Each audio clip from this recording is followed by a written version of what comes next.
எப்பொழுதுதான் என் பிரச்சனைக்கு முடிவு வருமோ என்று அங்கலாய்க்கும் ஆத்துமாவே, இன்று கர்த்தர் உங்களுக்கு சொல்லுவது 1 பேதுரு 4:7. எல்லாவற்றிற்கும் முடிவு சமீபமாயிற்று.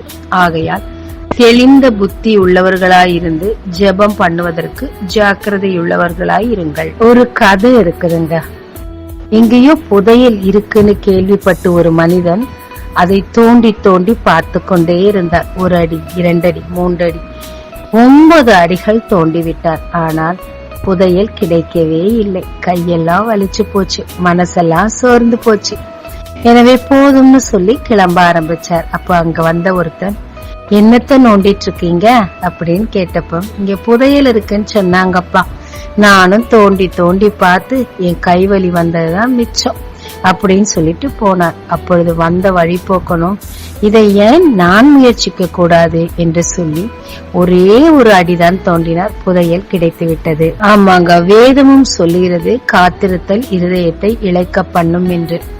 வெகு நாளா காத்திருந்திருப்போம், ஜெபிச்சிருப்போம், அங்கலாச்சிருப்போம், உபவாசிச்சிருப்போம். ஆனா இன்னும் அந்த ஆசீர்வாதம் நம் கையில் எட்டவில்லை என்று சோர்ந்து போய் ஜெபத்தை நிறுத்தணும்னா நம்ம போல ஒரு புத்தியினர் யாருமே கிடையாது. ஏனென்றால் அப்போதுதான் தடைகள் எல்லாம் நீங்கி நீங்கி நீங்கி நீங்கி சமீபமாய் ஆசீர்வாதம் வந்திருக்கும். தானியேல் ஜெபித்த போது உடனே தேவன் பதில் கொடுத்தார். ஆனா அவரிடத்துல வந்து சேர 21 நாட்கள் ஆயிற்று.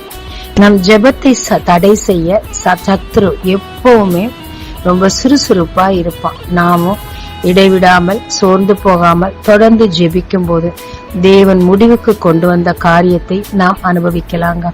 பாதியிலே சோர்ந்து போய் ஜெபத்தை நிறுத்துவோமானா கை கெட்டினது வாய் கெட்டாதபடி அந்த ஆசீர்வாதம் நம்மை விட்டு விலகி போயிடும். ஆனா குறை கூறுவோம் கர்த்தரையே. நான் எவ்வளவு ஜெபிச்சோம் அவர் பதிலே கொடுக்கலன்னு சொல்லுவோம். அப்படி அல்ல, இன்னும் உற்சாகமாய் ஜெபிங்க, இன்னும் உற்சாகமாய் காத்திருங்க, இன்னும் நம்பிக்கையோடு இருங்க. உங்களுடைய நாள் சமீபமாயிற்று. எதற்காக ஜெபிச்சிட்டு இருக்கீங்களோ அதனுடைய பதில் பலனாக உங்க கையில் சீக்கிரம் வரப்போகிறது. ஜெபிக்கலாமாங்க. தேவரீர், எல்லாவற்றிற்கும் முடிவு சமீபமாயிற்று நீங்க சொன்னீங்கன்னா அது அப்படியே இருக்கும் ஐயா. நான் வெகு நாளா இந்த காரியங்களுக்கு ஜெபிச்சிட்டு இருக்கேன், கிடைக்கலையேன்னு சொல்லி சோர்ந்து போய் பின்வாங்கி போகாதபடி ஓர்பாளை போல நான் பின்வாங்கி போனா ஆசீர்வாதங்களை இழந்து போவேன் ஐயா.